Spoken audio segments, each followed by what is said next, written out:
You make Wimpy look skimpy.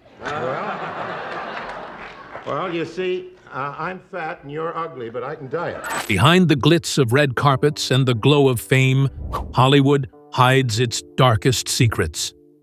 These are the stars we watched on screens, heroes, lovers, icons. But off-camera, their stories took shocking turns. From cold-blooded murder to tragic breakdowns, these 20 actors didn't just lose control. They took a life, a spouse, a partner, someone who trusted them most. What pushes a Hollywood star to kill the one they love? In this countdown, we uncover the true, chilling stories of celebrities who cross the line, from beloved to brutal. These are the actors who unalived their spouses and paid the price. Robert Blake. Robert Blake was once a respected figure in Hollywood. Audiences knew him from Beretta and his haunting role in Cold Blood, ironically, playing a killer. But no one expected his real life would take such a dark and eerie turn. In 2001, Blake's wife, Bonnie Lee Backley, was found shot dead in their car, and suddenly, the line between fiction and reality shattered. Bonnie had a shady past. She was known for dating and scamming older celebrities. Her marriage to Blake was rocky from the start. Friends said the two constantly fought, and Blake often complained about her manipulative behavior. Despite that, they married in 2000 after she became pregnant. Just 1 year later, Bonnie was shot in the head while waiting in Blake's car outside a restaurant. He claimed he had gone back inside to retrieve a gun he left behind. The case exploded. Witnesses came forward saying Blake had tried to hire them to kill Bonnie. The story was all over the media. Blake was charged with murder, and the trial became a Hollywood spectacle. Yet, in a shocking twist, the jury acquitted him. The evidence just didn't prove he pulled the trigger, one juror said. But the court of public opinion wasn't convinced. Although Blake walked free from the criminal court, he wasn't off the hook. Bonnie's family filed a civil suit, and this time, he was found liable. The court ordered him to pay $30 million in damages. That ruling destroyed him financially and personally. Once a star, Blake spent the rest of his life under the shadow of suspicion. "You can be found not guilty," he once said, "but that doesn't mean you're innocent in people's eyes." Robert Blake's case blurred the line between Hollywood and horror. But the next story cuts even deeper. It wasn't about scandal. It was about love, family, and a shocking moment that left children without parents. This was a tragedy that shook the world of comedy to its core. What happened inside Phil Hartman's home was something no one ever saw coming. Phil Hartman. Phil Hartman was the voice behind some of the funniest characters in TV history. From Saturday Night Live to The Simpsons, his wit was unmatched. Off camera, he was seen as calm, kind, and completely devoted to his family. But behind that perfect image was a quiet tension building in his marriage, and it ended in a way no one could believe. Phil's wife, Bryn Hartman, was beautiful, passionate, and deeply troubled. She had a history of substance abuse and insecurity, especially about her husband's rising fame. Friends said they argued often, though Phil tried hard to keep the peace. He loved her. He loved their 2 kids. But on May 28, 1998, everything fell apart. That night, while Phil was asleep, Bryn shot him 3 times. Hours later, she took her own life. The kids were home during the incident. Thankfully, they were unharmed physically, but emotionally, their world was destroyed. The news hit Hollywood like a punch to the chest. Friends, fans, and co-workers were left speechless. "It just didn't make sense," actress Rita Wilson said. "They looked like the perfect couple." Reports later showed Bryn had alcohol, cocaine, and antidepressants in her system that night. The Hartman tragedy is one of the darkest moments in entertainment history. Phil's death left a hole in the world of comedy that's never quite been filled. And what made it worse was how senseless it all felt. No big scandal, no years of abuse, just quiet struggles, addiction, and a moment of irreversible pain. His story reminds us that even behind laughter, pain can grow in silence. He made the world laugh, a close friend said, and never let us see his own heartbreak. Phil Hartman's story was personal and private, an internal storm that exploded. But our next tragedy unfolded in real time, with a witness watching on FaceTime. It was sudden, violent, and left Hollywood reeling. Stephanie Mosley and Earl Hayes were rising stars, but their story ended in a terrifying moment that no one could have predicted, and one man couldn't unsee. Earl Hayes. Earl Hayes and Stephanie Mosley were the kind of couple that made headlines for all the right reasons. She was a dancer and actress known for Hit the Floor and working with stars like Beyoncé. He was a rapper with ties to boxing legend Floyd Mayweather. But behind the glamour, their relationship was full of jealousy, arguments, and emotional cracks. On December 8, 2014, the couple was in their upscale Los Angeles apartment when things took a deadly turn. Hayes, overwhelmed by accusations of infidelity and emotional instability, confronted Stephanie. During the argument, he made a video call to Floyd Mayweather. According to reports, Mayweather was still on the call when Hayes pulled out a gun, shot Stephanie multiple times, and then turned the gun on himself.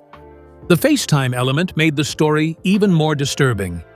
Mayweather, unable to stop what he was witnessing, was reportedly traumatized by the event. Rumors swirled, some saying Stephanie had been unfaithful, others claiming Hayes was mentally spiraling. What's clear is that the murder-suicide left their friends, family, and fans stunned. "She was an angel," said close friend Eva Marcille. "This just doesn't make sense." The tragedy hit the entertainment industry hard. Stephanie's talent, her light, and her potential were stolen in an instant. Earl Hayes' ties to major stars added even more shock value to the headlines. But beyond the gossip was a sobering reality. 2 lives lost, dreams destroyed, and a warning about unchecked emotions. As one insider put it, it's not always the people you expect. Sometimes the smiling ones are the ones falling apart. Earl and Stephanie's story showed how quickly things can turn violent behind closed doors. But the next story is even more chilling, because it didn't end with an argument. It ended with a carefully planned act, a man with a gun, and a call that changed everything. Coming up next, the shocking final day of actor Albert Salmi and his wife. Albert Salmi. Albert Salmi was never a household name, but his face was known by millions. A respected character actor, he had roles in Gunsmoke, The Twilight Zone, and countless classic TV dramas. With his deep voice and serious presence, Salmi brought weight to every scene. But behind that calm exterior was a man quietly unraveling. And one day, the pressure exploded. On April 23, 1990, police in Spokane, Washington, responded to a disturbing call. Inside the home, they found Salmi and his estranged wife, Roberta, both dead from gunshot wounds. Investigators quickly pieced together the truth. Salmi had shot Roberta before turning the gun on himself. It was a murder-suicide that left the entertainment world stunned and searching for answers. Those closest to the couple described long-standing tension. Financial issues, control struggles, and emotional distance had driven them apart. They had separated, and Roberta had filed for divorce. Friends said Salmi had trouble expressing emotions and kept things bottled up. He was the kind of man who didn't talk, one colleague said. He just stewed in silence. That silence turned deadly. What shocked fans most was the contrast. On screen, Salmi was dependable, intense, and professional. Off-screen, His life had become a quiet storm of frustration and loss. The tragedy revealed that pain doesn't always come with warning signs, and that even those who seem strong can break. His death was a sad, grim chapter in Hollywood history, one that many have forgotten, but should never ignore. Albert Salmi's ending came with no warning, but the next case was worse, because it didn't just take a life. It shattered a family, scarred 2 children, and exposed a darkness hiding behind a familiar TV face. He played a cop on screen, but off camera, he committed a crime that destroyed everything. This is the heartbreaking fall of Michael Jace. Michael Jace. Michael Jace was known for playing a cop on The Shield, a gritty, intense show about justice and power. Fans saw him as cool, collected, and moral. But behind the character was a man losing control. In 2014, that control snapped, and the consequences were not only brutal, but witnessed by the people he loved most, his children. On May 19, 2014, neighbors in Hyde Park, Los Angeles, heard gunshots ring out from the Jace family home. When police arrived, they found April Jace, a decorated track athlete and mother of 2, shot and dying. Michael was in the house. He had shot his wife multiple times, reportedly in the legs first to make her suffer, before firing the fatal round. The children were there. They saw it happen. Michael didn't try to flee. Instead, he texted April's mother to confess, asking her to come take the kids. "I shot April," the message read. It was raw, horrific, and real. The courtroom testimony later confirmed that this was no moment of passion. It was calculated cruelty, carried out in front of the couples. Sons. Jace was convicted of second-degree murder and sentenced to 40 years to life in prison. The case shocked Hollywood not because it involved a major star, but because of how vicious and personal the act was.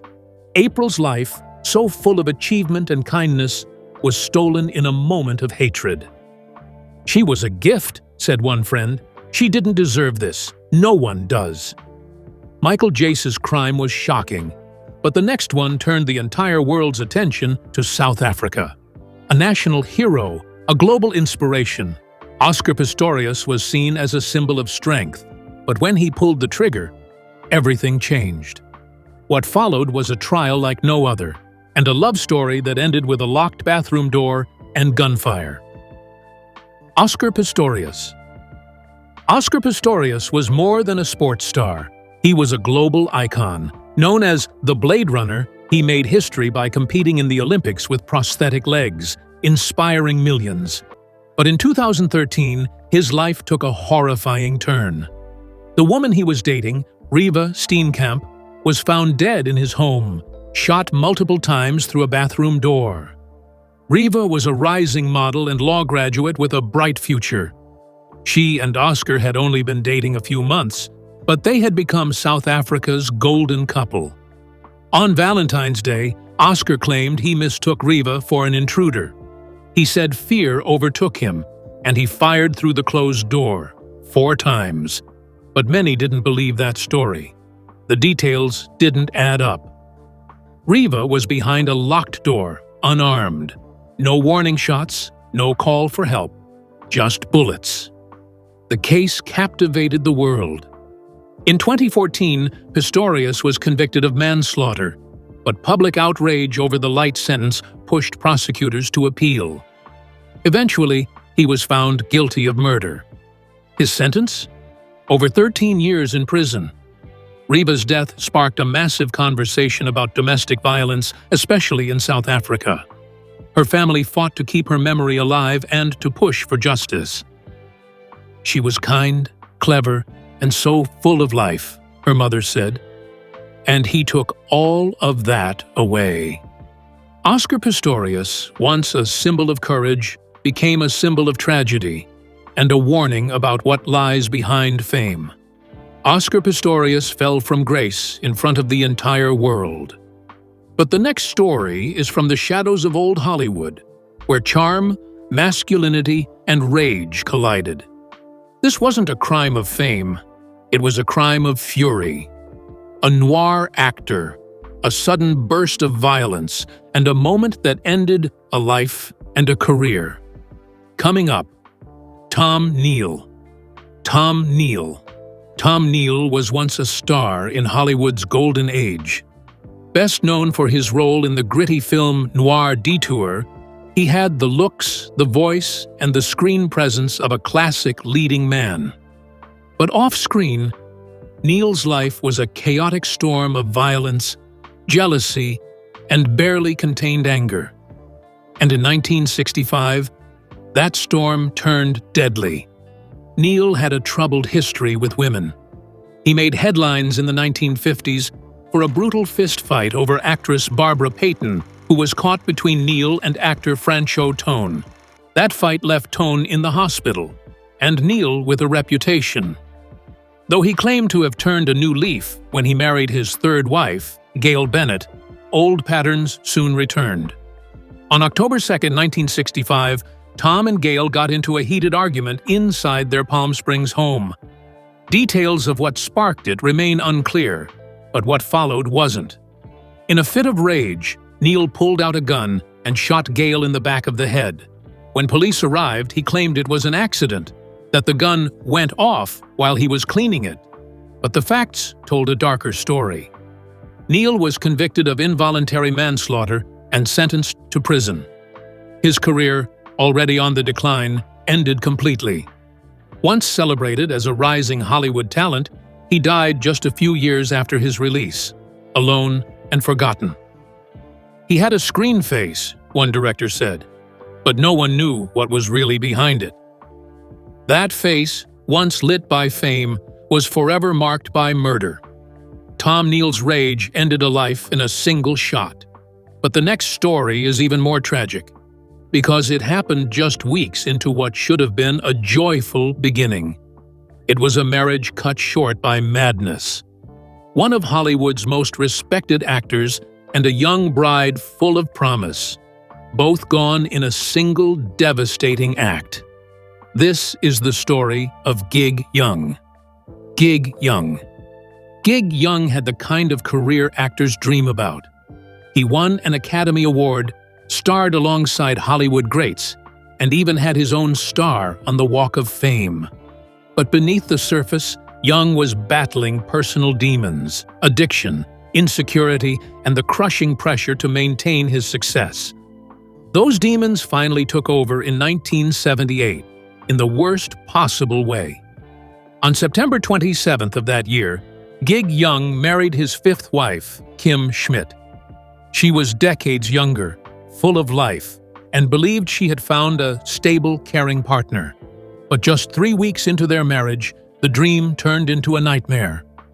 On October 19th, police entered their Manhattan apartment to find both of them dead.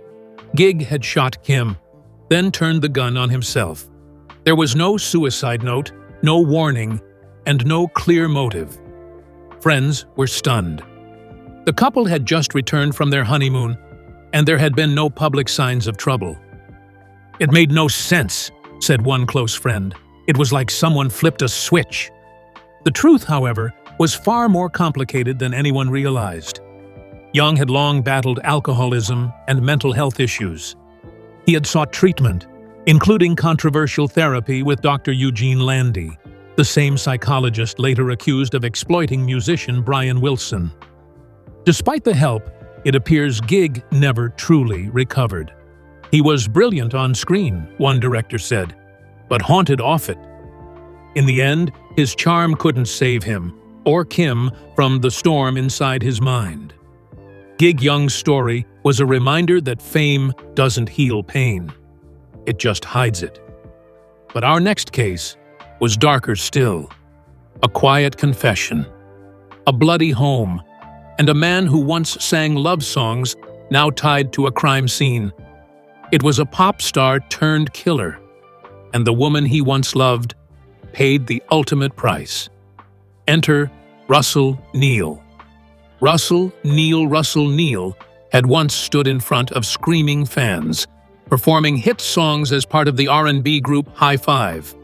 In the 90s, the group was known for upbeat love songs and smooth harmonies. But years later, Russell made headlines for something much darker. In 2014, he walked into a Houston police station and quietly said 5 words that no one expected. "My wife is dead." Catherine Martinez, a 24-year-old aspiring fitness model and mother of 2, was found beaten to death in their apartment. Her body showed signs of blunt force trauma, and she had clearly suffered. The couple's 2 children, just toddlers, were thankfully unharmed but left without a mother, and with a father accused of her murder. The horror of the crime shook their community to its core. Neighbors said there were no signs of trouble. One man recalled, "They seemed normal, smiling, just a regular couple."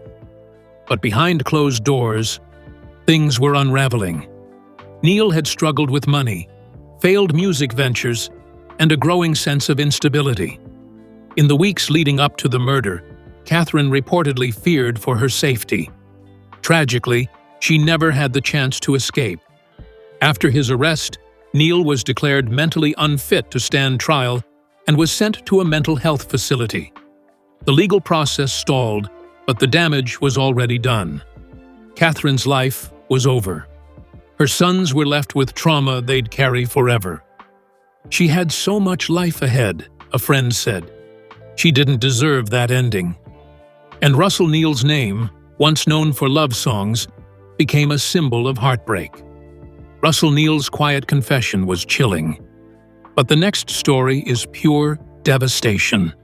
A wrestling legend, a father, a husband, driven to an unspeakable act that left a family destroyed.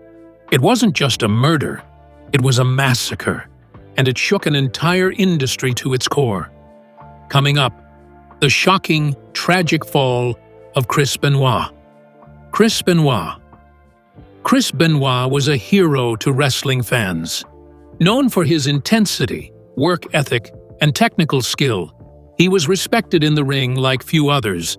But behind the scenes, Benoit was dealing with years of physical trauma, personal demons, and an emotional decline no one could see coming. What happened over 3 days in June 2007 still haunts the world of wrestling today. On June 25th, police entered Benoit's home in Fayetteville, Georgia, after concerned colleagues reported him missing. What they found was horrific. Benoit had murdered his wife Nancy, then his 7-year-old son Daniel, before taking his own life. It wasn't just the act. It was the cold, methodical way it was carried out. The details were grim and difficult to process. Investigators later discovered that Benoit had strangled Nancy, then smothered Daniel. He left Bibles by their bodies, sent chilling text messages to friends, and spent time in the house before killing himself. Toxicology reports revealed drug use, but the most alarming discovery came later: extensive brain damage. Doctors who studied his brain said it resembled that of an 85-year-old Alzheimer's patient. Multiple concussions, untreated trauma. It caught up with him, one neurologist noted. The fallout was immediate and devastating. WWE pulled Benoit from all programming. Tributes were erased. His legacy, once golden, was gone overnight. The tragedy forced the wrestling world to confront the long-ignored dangers of head injuries. "He was loved," one colleague said. "But what he did, there's no coming back from that." Chris Benoit's story is not one of villainy. It's one of mental deterioration and irreversible loss. Chris Benoit's fall was catastrophic, but our next case came from a different world: football. A young athlete, a troubled relationship, and a moment that changed everything. It wasn't just a crime. It was a confession, a chase, and a child left behind. When Jovan Belcher pulled the trigger, he destroyed more than one life. He shattered his own legacy in seconds. Jovan Belcher. Jovan Belcher had what many dreamed of: a career in the NFL, a newborn daughter, and a supportive team. But under the surface, there was turmoil. Belcher and his girlfriend Cassandra Perkins had a rocky relationship, full of arguments and emotional tension. And on December 1, 2012, that tension exploded into tragedy that shook the Kansas City Chiefs and the sports world. Early that morning, Jovan returned home after a night out. An argument broke out between him and Cassandra, reportedly about custody and jealousy. In front of his own mother, who had recently moved in to help with the baby, Jovan shot Cassandra multiple times, ending her life. Their 3-month-old daughter, Zoe, was in the house. After the murder, Belcher drove to the Chiefs' practice facility. He found the team's general manager and head coach in the parking lot and told them what he'd done. As police arrived, Belcher thanked them and then shot himself. The scene was surreal. A professional athlete, once celebrated for his strength and discipline, had taken 2 lives in a span of minutes. Later, autopsies revealed Belcher had a high blood alcohol level and, like Benoit, signs of chronic traumatic encephalopathy, CTE, a brain disease caused by repeated head trauma. It was another tragic example of how fame and physical strength can mask deep psychological damage. "He needed help," one teammate said, "and we didn't see it coming." Jovan Belcher's breakdown shocked the sports world, but the next story belongs to the world of literature, and its horror is no less real. A drunken game, a fatal shot, and a writer whose entire legacy was shaped by a single moment of tragedy. This isn't fiction. This is the night William S. Burroughs pulled the trigger and lost his wife forever. William S. Burroughs. William S. Burroughs was a towering figure in the Beat generation. His books, including Naked Lunch, challenged social norms and literary boundaries. But before the fame, before the influence, came the tragedy. In 1951, during a drunken night in Mexico City, Burroughs shot and killed his wife, Joan Vollmer. The official story? A deadly game of William Tell gone wrong. According to Burroughs, he and Joan were drinking heavily when he suggested she place a glass on her head so he could shoot it off. He claimed the gun accidentally discharged as he lifted it, but the circumstances were suspicious. Joan was shot in the head. Witnesses and evidence told a different story. The scene was chaotic. Burroughs was arrested and charged with culpable homicide. He spent 13 days in jail before his family pulled strings and paid bribes to get him out. The trial was delayed, and Burroughs fled Mexico. Though convicted in absentia, he never served prison time. The incident haunted him for the rest of his life. "I am forced to the appalling conclusion," he later wrote, "that I would never have become a writer but for Joan's death." Burroughs became a literary legend, but that single act forever tainted his legacy. His work was often filled with darkness, hallucination, and violence. Perhaps because it had all begun with real bloodshed. "He changed literature," one critic said, but he never escaped that bullet. Joan Vollmer became a footnote in literary history, but her life and death meant much more. William S. Burroughs tried to turn tragedy into art. But the next case, there's no poetry in it. Just rage, fear, and a woman caught in the crosshairs of someone she once loved. It started with a break-in and ended in a courtroom. This is the story of Faye DeWitt and the fatal night that changed her life forever. Faye DeWitt. Faye DeWitt was a successful actress with a growing career and a reputation for being sharp, driven, and graceful under pressure. In 1965, her name made headlines, but not for her work. Her ex-husband, Ray Allen, was dead, and Faye was at the center of a murder investigation that gripped the public and nearly ended her life and career overnight. Ray Allen, a playwright with a long history of alcohol and violent outbursts, had only recently separated from Faye. On the night of the tragedy, he arrived at her home drunk, furious, and reportedly threatening. He broke in, and as the confrontation escalated, Faye, terrified and cornered, grabbed a letter opener to defend herself. In the struggle, Ray was stabbed. He died. At the scene. At first, Faye was arrested and charged with murder. The media jumped on the story. TV actress slays ex made for a juicy headline. But as the facts came out, everything changed. Witnesses testified to Ray's history of abuse. Evidence showed he had broken into the home. Faye had injuries of her own. It was self-defense, plain and simple. The charges were dropped, but the damage had already been done. Despite the legal victory, the emotional toll lingered. Faye rarely spoke about the incident again. It was something she never wanted to be remembered for, said a close friend. Still, she returned to work and carried on, quietly rebuilding her life. Her story is one of survival, not just of the attack, but of the judgment that followed. A moment of terror that became a lifelong shadow. Faye DeWitt fought back out of fear, but the next case wasn't about self-defense. It was a national obsession. A sports icon, a bloody glove, a slow-speed chase, and a verdict that split a country in two. This wasn't just a murder case. It became the trial of the century. What really happened between O.J. Simpson and Nicole Brown? O.J. Simpson.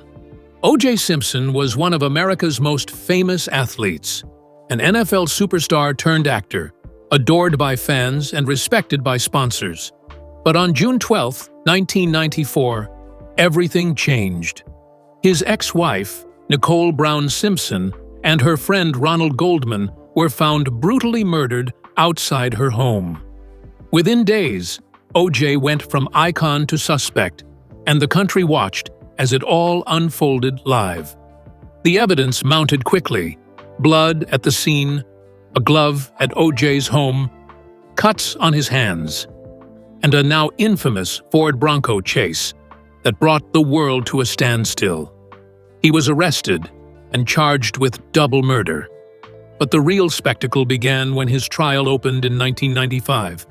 Cameras rolled, the press swarmed. It was more than a case, it was a cultural event. Simpson's defense team, known as the Dream Team, attacked the credibility of the LAPD, accusing the department of racism and evidence tampering. Johnny Cochran's line, "If it doesn't fit, you must acquit," became iconic. And after 8 months of testimony, the jury found O.J. not guilty. The verdict shocked millions. "I was stunned," one juror later said. But we couldn't ignore the doubt. Though he walked free, the judgment didn't end there. In 1997, a civil court found O.J. liable for the deaths and ordered him to pay $33.5 million. He never recovered his public image.